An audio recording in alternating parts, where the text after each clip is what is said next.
Magic അവനിലേക്ക് സ്വാഗതം. നമ്മൾ എത്ര വ്യത്യസ്തമായ വിഭവങ്ങൾ അന്വേഷിച്ചു പോയാലും അവസാനം നമ്മൾ കറങ്ങി തിരിഞ്ഞെത്തുന്നത് എവിടേക്കാണ്? നമ്മുടെ നാടൻ വിഭവങ്ങളിലേക്ക് തന്നെയാണ്.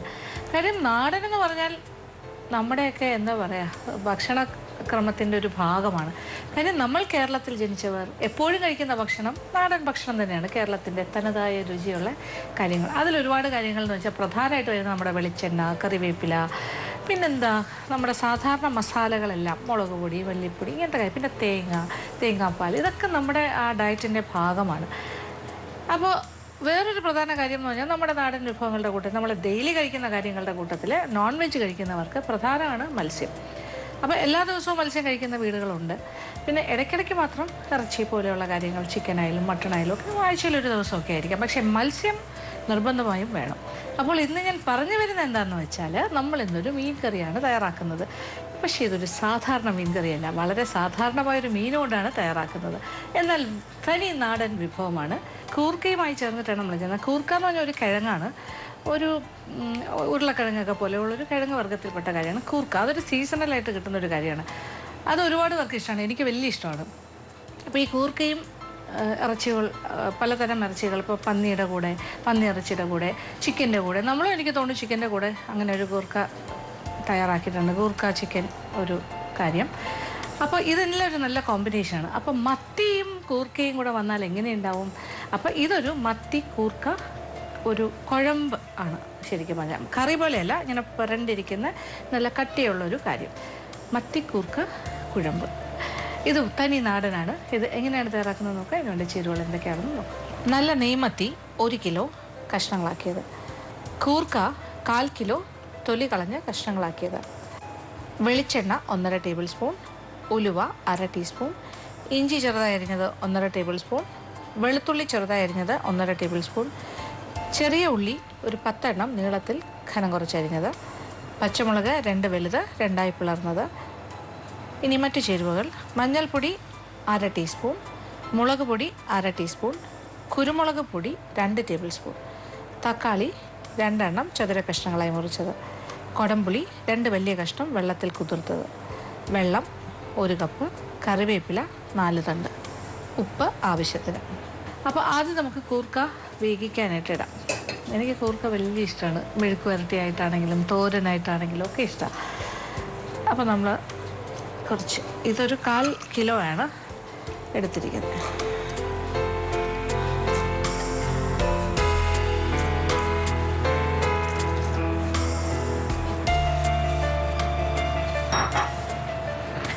വേകാൻ ആവശ്യമുള്ള വെള്ളം. ഇച്ചിരി വേഗമുള്ള കാര്യമായതുകൊണ്ടാണ് നമ്മൾ പ്രത്യേകം വേവിക്കുന്നത്. അപ്പോൾ ഇതൊരു ഏകദേശം ഒരു 3/4 വേഗിൽ വേവിച്ചാൽ മതി. ബാക്കി വേഗമെല്ലാം നമ്മൾ മീനിൻ്റെ കൂടെ വേവിക്കാം. ഒരു 1/4 ടീസ്പൂൺ മഞ്ഞൾപ്പൊടിയും കൂടി ചേർത്ത് കൊടുക്കുക. അപ്പോൾ നമ്മൾ മഞ്ഞൾപ്പൊടി ചേർത്തു. ഇനി ഇത് വേകട്ടെ, ഒരു സൈഡിലിട്ട് വേവിക്കാം. അപ്പോൾ നമുക്കൊരു കാര്യം ചെയ്യാം, ഇപ്പുറത്തെ അടുപ്പിലേക്ക് കൂർക്കയെ മാറ്റാം. ഇതിവിടെ വെന്തുകൊണ്ടിരിക്കട്ടെ. എന്നിട്ട് ഈ അടുപ്പിലേക്ക് നമ്മൾ ഒരു മീൻ ചട്ടി വയ്ക്കുന്നു. എന്നിട്ട് ഇതിലേക്ക് ആദ്യം നമുക്ക് കുറച്ച് വെളിച്ചെണ്ണ, നല്ല ശുദ്ധമായ വെളിച്ചെണ്ണ,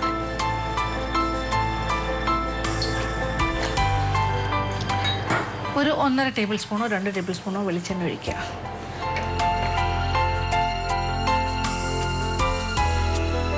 അപ്പോൾ എണ്ണ നല്ല ചൂടായി കഴിഞ്ഞാൽ അതിലേക്ക് ആദ്യം നമ്മൾ ഒരു 1/2 ടീസ്പൂൺ ഉലുവ, മുഴുവനെയുള്ള ഉലുവ ഇടാം. അപ്പോൾ ഉലുവ ഒന്ന് മൂത്ത് തുടങ്ങുമ്പോൾ, പൊട്ടി തുടങ്ങുന്നുണ്ടല്ലോ, ഈ സമയത്ത് 2-3 കാര്യങ്ങൾ, പ്രധാനമായിട്ട് നമ്മുടെ നാടൻ സാധനങ്ങൾ തന്നെയാണ്. ഇഞ്ചി, വെളുത്തുള്ളി, പച്ചമുളക്, ചെറിയ ഉള്ളി.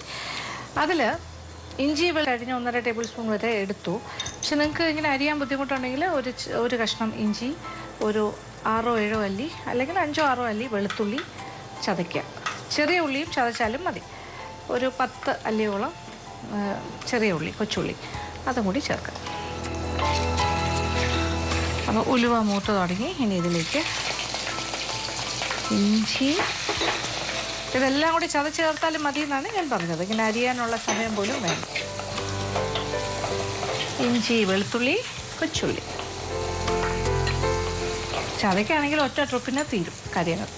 ഒന്ന് ചതച്ചെടുത്തിട്ട് ഇതുപോലെ വഴറ്റുക. പിന്നെ 2 പച്ചമുളക് നീളത്തിൽ മുറിച്ചത്.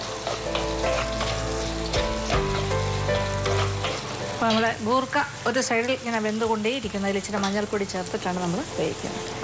കണ്ടല്ലോ, ഇച്ചിരി വേഗമുള്ളതുകൊണ്ടാണ് പ്രത്യേകിച്ചിട്ട് വേവിക്കുന്നത്. അപ്പോൾ ഒരു 3/4 വേഗമാകുമ്പോൾ നമുക്ക് മതിയാക്കാം. ബാക്കി മീനിൻ്റെ കൂടെ ഇട്ട് വേവിക്കാം. അപ്പോൾ മീനിൻ്റെ സ്വാദ് നന്നായിട്ട് ഗൂർക്കയിൽ പിടിക്കും. അപ്പോൾ നന്നായിട്ടൊന്ന് വേണ്ട കളറൊക്കെ ഒന്ന് മാറി ഒരു ഗോൾഡൻ ബ്രൗണിലേക്ക് ഇങ്ങനെ കയറുന്നൊരു പാകം ഒന്ന് നിറം മാറി തുടങ്ങണം. പിന്നെ ഇതിനകത്തേക്ക് നമുക്ക് ഈ സമയത്ത് വേണമെങ്കിൽ കുറച്ച് കറിവേപ്പില ചേർക്കാം. കറിവേപ്പിലയൊക്കെ ആവശ്യാനുസരണം ചേർക്കാൻ പറ്റുന്ന കാര്യങ്ങളാണ്. നമ്മുടെ നാടൻ വിഭവങ്ങൾക്ക് കറിവേപ്പില എന്ന് പറഞ്ഞാൽ അതൊരു സ്പെഷ്യലാണ്. എല്ലാം നാടൻ ചേരുവകൾ മാത്രമേ ഇതിൽ ചേർന്നിട്ടുള്ളൂ. ഇപ്പോൾ അതായി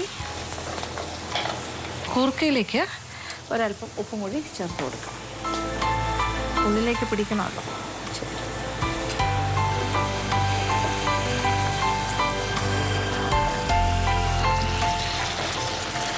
അപ്പോൾ ഇവിടെ ചെറിയ ഉള്ളിയുടെയൊക്കെ നിറമൊക്കെ മാറി തുടങ്ങുന്നു കാര്യങ്ങളെല്ലാം. ഇനി എന്താ ചെയ്യേണ്ടത്? ഇതിലേക്ക് കുറച്ച്, ഇതിലിപ്പോൾ മഞ്ഞൾപ്പൊടി ഏകദേശം ഒരു 1/4 ടീസ്പൂണോളം മഞ്ഞൾപ്പൊടി നമ്മൾ കൂർക്കയിൽ ചേർത്തു. ഇനി ഒരു 1/4 ടീസ്പൂൺ നമ്മുടെ ഈ കാര്യത്തിന് ചേർക്കുക. അതായത് ഈ മീൻ കറിയുടെ ബാക്കി കാര്യങ്ങൾക്ക് മസാലയുടെ കൂടെ ചേർക്കാം. തീ ഒരൽപ്പം കുറയ്ക്കാം. എന്നിട്ട് കുറച്ച് മുളക് പൊടി അധികം വേണ്ട, ഒരു 1/4 ടീസ്പൂൺ ധാരാളം മതിയാകും. നമുക്കിതിൽ കുരുമുളകിൻ്റെ ടേസ്റ്റാണ്, കളറും ടേസ്റ്റുമാണ് കൂടുതലായിട്ട് നിൽക്കേണ്ടത്. അതുകൊണ്ട് മുളക് പൊടി ഒരു 1/2 മുക്കാലോ ചേർത്താൽ മതി. ഇനി മെയിനായിട്ട് വരുന്നത് പെപ്പർ, കുരുമുളക് ഏതാണ്ടൊരു 2 ടേബിൾ സ്പൂൺ ചേർക്കും. പിന്നെ എരിവൊക്കെ ഓരോരുത്തരുടെ ഇഷ്ടമാണ്, കൂടുതൽ കുറേയൊക്കെ ചെയ്യുന്നത് നോക്കിയിട്ട് ചെയ്യാം. ഇനി ഇതിലേക്ക് നല്ല മണം, കുരുമുളകിൻ്റെ നല്ല പെപ്പർ സ്മെൽ. ഇനി 2 ടൊമാറ്റോ. തീയൊക്കെ നന്നായിട്ട് കുറയ്ക്കണം ഇടയ്ക്ക് വെച്ച്, അല്ലെങ്കിൽ കരിഞ്ഞു പോകും കാര്യങ്ങൾ. ഒരല്പം വെള്ളം കൂടി ചേർക്കാം.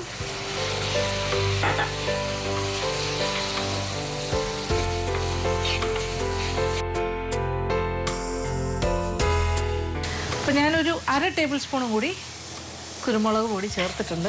നിർബന്ധമില്ല, നോക്കിയിട്ട് എത്ര എരിവ് വേണം അതനുസരിച്ച് 2 മുതൽ 2 ടേബിൾ സ്പൂൺ, 1/2 ടേബിൾ സ്പൂൺ തൊട്ട് തുടങ്ങാം. 2 ടേബിൾ സ്പൂൺ അല്ലെങ്കിൽ 2.5 ടേബിൾ സ്പൂൺ. അപ്പോൾ ഇച്ചിരി ഉപ്പും കൂടി ഈ ഒരു സ്റ്റേജിൽ ചേർത്ത് കൊടുക്കാം. നമ്മളിപ്പോൾ ടൊമാറ്റോയും ചേർത്ത് നന്നായിട്ട് വഴറ്റും. ഇനി ഇതിലേക്ക് 2 കൊടംപുളി ഒരു 1/4 കപ്പോ 1/2 കപ്പോ വെള്ളത്തിൽ കുതിർത്തത് അതും കൂടി ചേർക്കാം. ആ വെള്ളത്തോട് കൂടി ചേർക്കുകയാണ്. ഇനി ഞാൻ തീ ഒരൽപ്പം കൂട്ടി കൊടുക്കുന്നു. കാര്യം ഇപ്പോൾ ഇതിൽ വെള്ളമുണ്ടല്ലോ, അതിൽ ചാറുണ്ട്. ഭയങ്കര ഡ്രൈ അല്ല, അതുകൊണ്ട് കരിയാനുള്ള സാധ്യതകളൊന്നും ഇല്ല. കണ്ടില്ലേ അതിൻ്റെ മസാലയുടെ കളർ എങ്ങനെയുണ്ട്? ഒരു ബ്രൗൺ കളറല്ലേ. അതാണ് കുരുമുളകിൻ്റെ ആ ഒരു കളറാണ് നമുക്ക് വേണ്ടത്, പെപ്പർ കളർ. ഇനി ഇതിലേക്ക് കുറച്ചുകൂടി വെള്ളം. നമ്മുടെ മത്തി വേകാൻ ആവശ്യമുള്ള വെള്ളം ഏകദേശം 2 കപ്പോളം വെള്ളം ഒഴിച്ചിട്ടുണ്ട്. നല്ലൊരു തിള വരട്ടെ. അത് കഴിഞ്ഞ് നമ്മുടെ മത്തി ഇതിനകത്തേക്ക് മാറ്റും. മത്തി ഇങ്ങനെ കഴുകി വൃത്തിയാക്കി വെച്ചിരിക്കുകയാണ്. എനിക്ക് ഒരുപാട് വലിപ്പമുള്ള മത്തിയല്ല കിട്ടിയത്, ഇച്ചിരി ചെറുതായിരുന്നു. പക്ഷെ ഓരോന്നിനെ ഞാൻ 2ആയിട്ട് മുറിച്ചിട്ടുണ്ട്. അതിൻ്റെ തലയൊക്കെ വെച്ച് ഇങ്ങനെയാണ് മുറിച്ചിരിക്കുന്നത്. നല്ല ഫ്രഷ് പച്ച മീൻ. ഗൂർക്ക വെന്തുകൊണ്ടിരിക്കുന്നു. ഒരു 3/4 വേഗമാകുമ്പോൾ ഞാൻ തീ ഓഫ് ചെയ്യും. അപ്പോഴത്തേക്കും നമ്മുടെ മീനും ഏകദേശമൊക്കെ ആകും.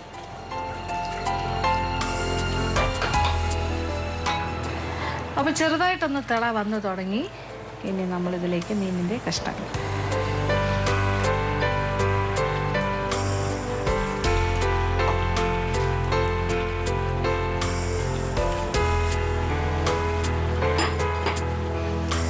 ചട്ടി ഒന്ന് അനക്കി കൊടുക്കാം. ഓക്കെ, ഈ സ്റ്റേജിൽ നമ്മൾ തടിത്തവി കൊണ്ടൊന്നും ചെറുതായിട്ടൊക്കെ പുഷ് ചെയ്താലൊന്നും കുഴപ്പമില്ല. കാര്യം വെന്തിട്ടില്ലല്ലോ. വെന്ത് കഴിഞ്ഞാൽ ഒരു അരപ്പാകമെങ്കിലും വെന്ത് കഴിഞ്ഞാൽ പിന്നെ നമ്മൾ ചട്ടി ഇങ്ങനെ ചുറ്റിക്കുന്നതായിരിക്കും എപ്പോഴും നല്ലത്. തവിയിട്ട് ഇളക്കാതിരിക്കുന്നതായിരിക്കും നല്ലത്. അപ്പോൾ എന്തായാലും നമ്മളുടെ മീൻ ഏകദേശം ഒരു 3/4 വേഗം ആകട്ടെ. കൂർക്കയും നന്നായിട്ട് വെന്ത് വരട്ടെ ഒരു ഏകദേശമൊക്കെ.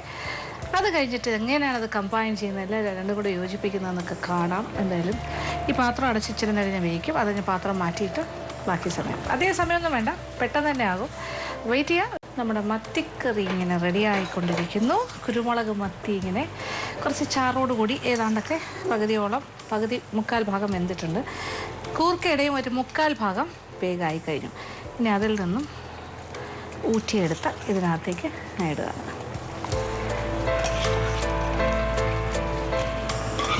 ഇനി ഒന്നിച്ച് കിടന്ന് വേഗട്ടെ.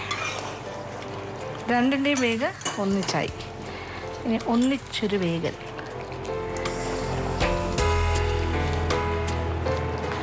വലിയ ഇളക്കലില്ലെങ്കിലും ചെറുതായിട്ടൊന്ന് ഇളക്കി വിടാം.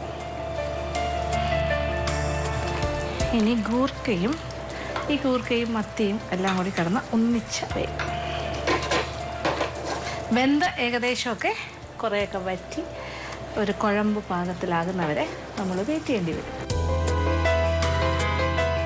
അപ്പോൾ നല്ലതായിട്ട് പാകത്തിന് കുഴമ്പ് പോലെ ആയി വന്നിട്ടുണ്ട്. ഏകദേശമൊക്കെ വറ്റിയിട്ടുണ്ട്. പിന്നെ ഇനി ചട്ടിയിൽ ഇരുന്നൊരു വറ്റലുണ്ടല്ലോ, അത് കണക്കാക്കിയിട്ട് നമ്മൾ തീ ഓഫ് ചെയ്യുന്നു.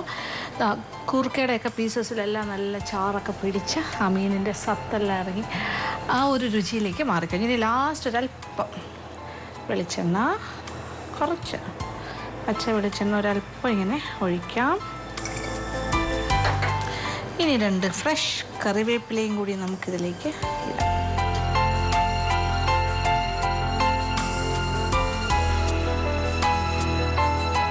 മതി, ഇത്ര ആവശ്യമുള്ളൂ.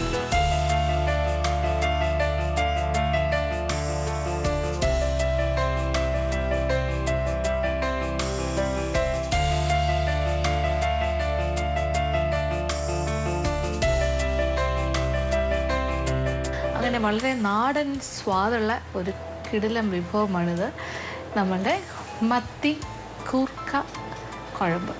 ഇത് നല്ല ചൂട് ചമ്പാവരി ചോറിൻ്റെ കൂടെ ഒരു സൈഡിലേക്ക് വെച്ചിട്ടൊന്ന് കഴിച്ചു നോക്കൂ. എന്തൊരു സ്വാദായിരിക്കും എന്നറിയാമോ? പറയുമ്പോൾ തന്നെ മനസ്സിലാവുന്നുണ്ടല്ലോ എങ്ങനെയാണെന്ന്. കാണുമ്പോൾ അറിയില്ല, ഇങ്ങനെ എടുത്ത് വരുമ്പോൾ കുരുമുളകിൻ്റെയൊക്കെ ഒരു സ്വാദും ആ പുളിയും എല്ലാം കൂടെ ഇറങ്ങിയിട്ട് ആ കൂർക്കയുടെ ഒരു സ്വാദും എല്ലാം കൂടെ ഗംഭീരമായൊരു ഐറ്റമാണ്. തനി നാടൻ ഇഷ്ടപ്പെടുന്ന എല്ലാവർക്കും വേണ്ടി ഇത് ഞാൻ ഡെഡിക്കേറ്റ് ചെയ്യുകയാണ്. എന്തായാലും തീർച്ചയായിട്ടും പരീക്ഷിക്കുക, ഇഷ്ടമാവും. ഇനി അടുത്തതായി magic and second recipe of the week. ഈ ആഴ്ചത്തെ സെക്കൻഡ് റെസിപ്പി ഒരു മധുരമാണ്. മധുരം എന്ന് പറയുമ്പോൾ ഇതൊരു പുഡിങ്ങാണ്. സാധാരണയായിട്ട് നമുക്ക് എല്ലാവർക്കും ബ്രെഡ് പുഡിങ് ഇഷ്ടമാണ്. അപ്പോൾ ബ്രെഡ് പുഡിങ്ങിൽ സാധാരണഗതിയിൽ മുട്ട ഉണ്ടാവും. മുട്ട ചേർത്ത് വരുന്ന പാലും മുട്ടയൊക്കെ ചേർത്ത് വരുന്ന കസ്റ്റേർഡാണ് അതിൻ്റെ പ്രധാന ഒരു ബേസ്. ഇതും ഒരു ബ്രെഡ് പുഡിങ്ങാണ്, പക്ഷേ മുട്ട പോലും കഴിക്കാത്ത ആൾക്കാർക്ക് വേണ്ടിയിട്ടാണ്. 100% വെജിറ്റേറിയനായിട്ട് നമുക്കൊരു ബ്രെഡ് പുഡിങ് തയ്യാറാക്കാം. Eggless bread pudding. ഇതെങ്ങനെയാണ് തയ്യാറാക്കുന്നത് നോക്കാം. ഇതിനുവേണ്ടി ചേരുവകൾ എന്തൊക്കെയാണെന്ന് നോക്കാം. ബ്രെഡിൻ്റെ സ്ലൈസസ് 6 എണ്ണം, വെണ്ണ 25 ഗ്രാം, ജാം 2 ടേബിൾ സ്പൂൺ. ഇനി കസ്റ്റേർഡിന് വേണ്ട ചേരുവകൾ: പാല് 1/2 litre, custard powder vanilla flavoured 2 table spoon, പഞ്ചസാര 1/2 കപ്പ്, കണ്ടൻസ്ഡ് മിൽക്ക് അഥവാ milk made 1 tin, fresh cream 1 cup, vanilla essence 1/2 teaspoon. അപ്പോൾ നമുക്കിനി നമ്മളുടെ എഗ്ലെസ് ബ്രെഡ് പൊടി തയ്യാറാക്കാം. അപ്പോൾ എഗ്ലെസ് എന്ന് പറഞ്ഞപ്പോൾ കംപ്ലീറ്റ് വെജിറ്റേറിയനായിട്ട് 100% വെജിറ്റേറിയൻ ആൾക്കാർക്ക് വളരെ സന്തോഷവും. കാര്യം ഇതങ്ങനെ എളുപ്പത്തിൽ ചെയ്യാൻ പറ്റുന്നൊരു കാര്യമാണ്. ആദ്യം ഒരു പാത്രം അടുപ്പിലേക്ക് വയ്ക്കുക. അതിലേക്ക് നമ്മളൊരു 1/2 ലിറ്റർ പാല് ഒരു അല്പം പാത്രത്തിൽ വെച്ചിട്ട് ബാക്കി മുഴുവൻ ഇതിലേക്ക് ഒഴിക്കാം. കുറച്ച് കസ്റ്റേർഡ് കലക്കാനായിട്ട് മാറ്റാം. ഇതിലേക്ക് 1/2 കപ്പ് പഞ്ചസാര, പിന്നെ വേണ്ടത് 1 ടിൻ കണ്ടൻസ്ഡ് മിൽക്ക്. ഇനി 1 ടിൻ കണ്ടൻസ്ഡ് മിൽക്ക് ചേർക്കാൻ താല്പര്യമില്ലാത്ത ആൾക്കാരാണെങ്കിൽ 1/2 ടിൻ കണ്ടൻസ്ഡ് മിൽക്ക് എടുക്കുക. എന്നിട്ട് പഞ്ചസാരയുടെ അളവ് 1/2 എന്നുള്ളത് 1 കപ്പ് വരെ ആകാം. എങ്ങനെ വേണമെങ്കിലും മധുരം ഇഷ്ടത്തിനനുസരിച്ചിട്ടാണല്ലോ, കൂടുകയോ കുറയോ ഒക്കെ ചെയ്യാം. അപ്പോൾ ഇതിലിപ്പോൾ പഞ്ചസാരയും കണ്ടൻസ്ഡ് മിൽക്കും 1/2 ലിറ്റർ പാലിൻ്റെ മുക്കാൽ ഭാഗവും ഒഴിച്ചു. അത് നന്നായിട്ട് യോജിപ്പിക്കാം. ഇനി വേറൊരു പാത്രത്തിലേക്ക് നമ്മൾ എടുത്തു വെച്ചിരിക്കുന്ന 2 ടേബിൾ സ്പൂൺ കസ്റ്റേർഡ് പൗഡർ എന്ന് പറഞ്ഞാൽ വാങ്ങാൻ കിട്ടുന്ന സാധനമാണ്. വാനില ഫ്ലേവറുണ്ട്, സ്ട്രോബെറി ഫ്ലേവറുണ്ട്. നമുക്കിപ്പോൾ വാനില ഫ്ലേവേർഡ് കസ്റ്റേർഡ് പൗഡർ. അതിലേക്ക് ഈ മാറ്റി വെച്ചിരിക്കുന്ന കുറച്ച് പാലുണ്ടല്ലോ, ആ പാല് ഒഴിക്കും. ഇത് യെല്ലോ കളറാണ് ഈ കസ്റ്റേർഡ് പൗഡറിന്. വാനില ഫ്ലേവേർഡിന് മഞ്ഞ നിറമായിരിക്കും. സ്ട്രോബെറി ഫ്ലേവേർഡ് ആണെങ്കിൽ പിങ്ക് കളറായിരിക്കും. കട്ടയില്ലാണ്ട് ഇളക്കിയെടുക്കുക. കുറച്ച് പാല് മതി, ഒരു 1/4 കപ്പ് പാലൊക്കെ തന്നെ ധാരാളം മതിയാകും. ബാക്കി പാല് മുഴുവൻ നമ്മളിങ്ങനെ ചൂടാക്കാനായിട്ട് വെച്ച് കഴിഞ്ഞു. ഓക്കെ, ഇത് റെഡിയാണ്. ഇതൊരു സൈഡിലിരിക്കട്ടെ.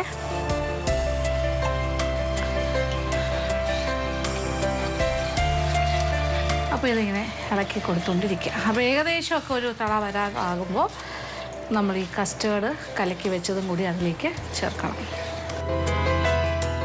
നമ്മുടെ പാല്, മിൽക്ക് മെയ്ഡ്, പഞ്ചസാര മിശ്രിതം ഏതാണ്ട് തിളയ്ക്കാൻ ഏകദേശം ആകാറായി വരുന്നു. ഇനി ഇതിലേക്ക് നമ്മൾ കലക്കി വെച്ചിരിക്കുന്ന കസ്റ്റേർഡിൻ്റെ മിശ്രിതം ഒഴിച്ചു കൊടുക്കാം. ഇത് വാനില ഫ്ലേവേർഡ് കസ്റ്റേർഡ് പൗഡർ. ഈ 1/2 ലിറ്റർ പാലിൽ നിന്നും മാറ്റി ഒരു 1/4 കപ്പ് പാലിൽ കലക്കിയതാണ്, തണുത്ത പാലിൽ കലക്കിയെടുത്തത്. അപ്പോൾ കസ്റ്റേർഡ് പൗഡറും കൂടി കലക്കിയത് ചേർത്ത് കഴിഞ്ഞാൽ നമ്മൾ കൈയെടുക്കാണ്ട് ഇളക്കിക്കൊണ്ടിരിക്കുക. അടിയിലൊന്നും പിടിക്കരുത്, കട്ടയൊന്നും കെട്ടാതെ നല്ല സ്മൂത്തായിട്ടുള്ളൊരു കുറുകിയ ഒരു പാകം പോലെ ആകും. ഇത് ഒരുപാട് കുറുകലല്ല, പക്ഷേ ഒരു ചെറിയൊരു കൊഴുത്ത കുറുകലാണ്. ഇപ്പോൾ ചെറുതായിട്ട് കുറുകി തുടങ്ങി എന്നുള്ളത് നമുക്ക് മനസ്സിലാവുന്നത് എങ്ങനെയാണെന്ന് വെച്ചാൽ, ഇപ്പോൾ തടിത്തവി കൊണ്ട് ഇളക്കുമ്പോൾ ഈ ശബ്ദമൊന്നും കേൾക്കില്ല, ഭയങ്കര സ്മൂത്താകും. തടിയുടെ മൂവ്മെൻറ്റ്സ് ഭയങ്കര ഒരു സ്മൂത്ത് ഒരു രീതിയിലേക്ക് മാറും. കാണുമ്പോൾ അറിയാൻ പറ്റും, കണ്ടില്ലേ? നല്ല ഒരു സ്മൂത്തായിട്ടുള്ളൊരു കസ്റ്റേർഡ് ആയിക്കൊണ്ടിരിക്കുകയാണ്. പക്ഷേ ഭയങ്കര തിക്ക് കസ്റ്റേർഡ് അല്ല നമുക്ക് വേണ്ടത്. അതുകൊണ്ടാണ് ഞാൻ 2 ടേബിൾ സ്പൂൺ കസ്റ്റേർഡ് പൗഡർ മാത്രം ചേർത്തത്. ഇതിൻ്റെ ആവശ്യമുള്ളൂ. ഇനി ഇതിലേക്കാണ് നമുക്ക് തീ ഓഫ് ചെയ്യാം. എന്നിട്ട് ഇതിലേക്ക് നമ്മുടെ ഫ്രഷ് ക്രീം 1 കപ്പും കൂടി ചേർക്കാം. 1 cup fresh cream, whipping cream അല്ല, ഫ്രഷ് ക്രീം. ഇനി ഇതിലേക്ക് നമ്മൾ ഒരല്പം 1/2 ടീസ്പൂൺ വാനില എസൻസ്, 1/4 ടീസ്പൂൺ വരെ ആകാം, 1 ടീസ്പൂൺ ആയാലും കുഴപ്പമില്ല. ഇനി ഇതൊരു സൈഡിലേക്ക് മാറ്റി വയ്ക്കാം. അതൊരു സൈഡിലിരിക്കട്ടെ. ഇടയ്ക്കിടയ്ക്ക് ഇളക്കി കൊടുക്കണം. ഇനി നമ്മളൊരു 6 സ്ലൈസ് ബ്രെഡ് ഞാനിവിടെ എടുത്ത് വെച്ചിട്ടുണ്ട്. 6ഓ 8ഓ ആകാം.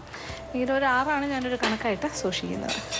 ഇതിൻ്റെ ഒരു സൈഡിൽ കുറച്ച് വെണ്ണ തടവാം. നമ്മൾ സാധാരണ ബ്രെഡ് ബട്ടർ ജാം ആ ഒരു മോഡലിൽ ഒരു സൈഡിൽ വെണ്ണയും ഒരു സൈഡിൽ ജാം. ആദ്യം വെണ്ണയുടെ പോർഷനെല്ലാം തേച്ച് വയ്ക്കാം.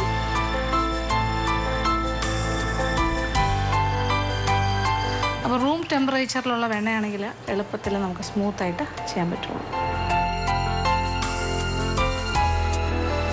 ഇനി അടുത്ത കാര്യം, ഇത് മറിച്ച് തിരിച്ചിങ്ങനെ സൂക്ഷിച്ച് പിടിച്ചിട്ട് നമുക്കിങ്ങനെ തൽക്കാലം ഇങ്ങനെ ഒരു 2 ബട്ടറും കൂടെ ഒന്നിച്ച് വരുന്ന രീതിയിൽ പിടിക്കാം, കുഴപ്പമില്ല. അപ്പോൾ നമ്മുടെ കയ്യിൽ ബട്ടർ ആവില്ലല്ലോ. എന്നിട്ട് അല്പം ജാം.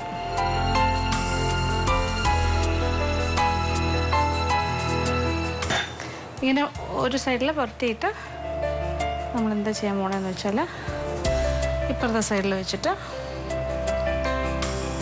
അതായത് നമുക്ക് ബട്ടേർഡ് സൈഡ് പുറത്ത് വരണം. 2 സൈഡിലും ബട്ടർ ഉണ്ടാവണം, അകത്ത് ജാമും ഉണ്ടാകണം. ഇങ്ങനെയാണ് ഉദ്ദേശിക്കുന്നത്. ഈ സൈഡിലും ബട്ടർ, അത് കഴിഞ്ഞിട്ട് അകത്ത് ജാം. അപ്പോൾ ഇത്രയും കാര്യങ്ങൾ ചെയ്ത് കഴിഞ്ഞു. ബ്രെഡിൻ്റെ 2 സൈഡിലും ബട്ടർ തേച്ചിട്ടുണ്ട്, ഉള്ളിൽ ജാമും തേച്ചിട്ടുണ്ട്. അങ്ങനെയാണ് ഞാൻ ചെയ്തിരിക്കുന്നത്. ഇനി ഓരോ സാൻഡ്വിച്ചിനെയും ഇങ്ങനെ മുറിക്കാം. സ്ക്വയറായിട്ട് മുറിക്കണം നമ്മൾ.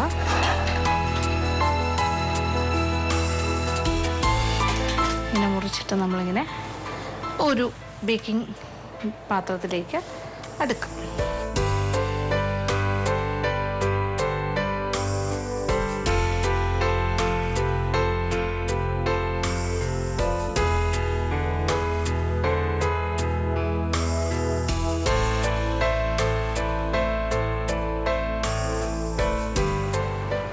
ഇതിപ്പോൾ ഞാനൊരു സ്ക്വയർ ഷേപ്പിലെ പാത്രം എടുത്തിരിക്കുന്നതുകൊണ്ട് എനിക്ക് ഇത്രയും 6 സ്ലൈസ് ധാരാളം മതിയായി. അപ്പോൾ നമ്മളുടെ ബ്രെഡിൻ്റെ പീസസ് എല്ലാം അടുക്കി കഴിഞ്ഞു. ഇപ്പോൾ നമ്മൾ തയ്യാറാക്കി വെച്ചിരിക്കുന്ന കസ്റ്റേർഡ്, വാനില എഗ്ലെസ് കസ്റ്റേർഡ്, ഇത് അതിൻ്റെ മുകളിലായിട്ട് ഒഴിക്കാം.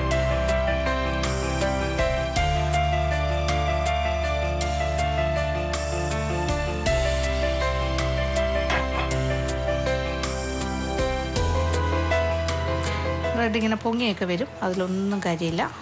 അതിങ്ങനെ ഈ കസ്റ്റേർഡ് കംപ്ലീറ്റ് അത് സോക്ക് ചെയ്തെടുക്കും. കുറച്ച് കൂടുതലായിട്ട് ഇനിയും നമുക്ക് ഒഴിക്കാം. ഉണ്ടാക്കിയ കസ്റ്റേർഡ് മുഴുവൻ ഇതിലേക്ക് ഒഴിക്കാം.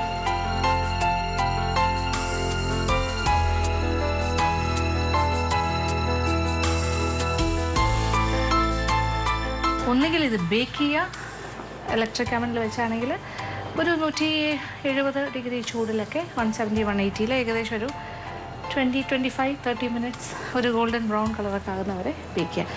സ്റ്റീം ചെയ്യുകയാണെങ്കിൽ നന്നായിട്ടൊരു അലൂമിനിയം ഫോയിലോ എന്തെങ്കിലും ബട്ടർ പേപ്പറോ കൊണ്ട് നന്നായിട്ട് കവർ ചെയ്തിട്ട്, അത് ഈ ഷേപ്പിലെ പാത്രം വേണമെന്നില്ല, നമുക്കൊരു സ്റ്റീലിൻ്റെ റൗണ്ട് ഷേപ്പിലെ പാത്രത്തിൽ അടുക്കിയിട്ട് നന്നായിട്ട് കവർ ചെയ്തിട്ട് ഒരു സ്റ്റീമറിൻ്റെ അകത്തോ അപ്പച്ചെമ്പിനകത്തോ വെച്ചിട്ട് ഒരു അരമണിക്കൂർ ആവി കയറ്റിയാലും നല്ല സ്റ്റീംഡ് ബ്രെഡ് പുഡിംഗ് ഉണ്ടാക്കാൻ സാധിക്കും. ഞാനിപ്പോൾ എന്തായാലും ഇത് ഇലക്ട്രിക് അവനിലേക്ക് വെച്ചിട്ട് ബേക്ക് ചെയ്യാൻ പോവുകയാണ്. ബേക്ക് ചെയ്ത് കഴിയുമ്പോൾ ഈ ബ്രെഡിൻ്റെ പീസസ് ഇങ്ങനെ മുകളിലൊക്കെ ഇങ്ങനെ ബ്രൗൺ ആയിട്ട് വന്നിരിക്കുന്നത് കാണാം. അപ്പോൾ ഇത് ബേക്ക് ചെയ്തിട്ട് ഞാൻ തിരിച്ചു വരാം.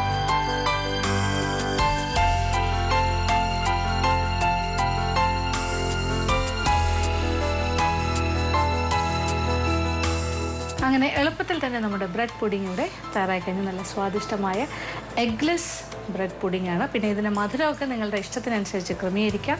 എത്ര മിൽക്ക് മെയ്ഡ് ചേർക്കണം, എത്ര പഞ്ചസാര ചേർക്കണം, ഇതൊക്കെ ഓരോരുത്തരുടെ സ്വന്തം ചോയ്സാണ്, സ്വന്തം ഇഷ്ടത്തിനനുസരിച്ച് ചെയ്യുക. എന്തായാലും ഇത് നല്ല ചൂടായിട്ട് കഴിക്കുന്നതാണ് ഏറ്റവും നല്ലതെന്ന് ഞാൻ പറയും. കാര്യം ഹോട്ട് ബ്രെഡ് പുഡിംഗ് ആയിട്ട്. ഇനി അങ്ങനെ പറ്റിയില്ല എന്നുണ്ടെങ്കിൽ ചിലർക്ക് തണുത്തത് കഴിക്കാനും ഇഷ്ടമാണ്. ഇത് ഫ്രിഡ്ജിൽ വെച്ച് തണുപ്പിച്ച് കഴിച്ചാലും മതിയാവും. എന്തായാലും എടുക്കുമ്പോൾ നല്ല ക്രീമി ആയിട്ട് അടിഭാഗത്തൊക്കെ ആ കസ്റ്റേർഡൊക്കെ ഉണ്ടാവും. മേളിലൊരു ഗോൾഡൻ ബ്രൗൺ കളറായിട്ട് ബ്രെഡിൻ്റെ പീസസ്, അതിൻ്റെ അകത്ത് ജാമും എല്ലാം ഉണ്ടാവുമല്ലോ. അപ്പോൾ ഇഷ്ടമാവും. തയ്യാറാക്കി നോക്കുക, കഴിച്ചു നോക്കുക.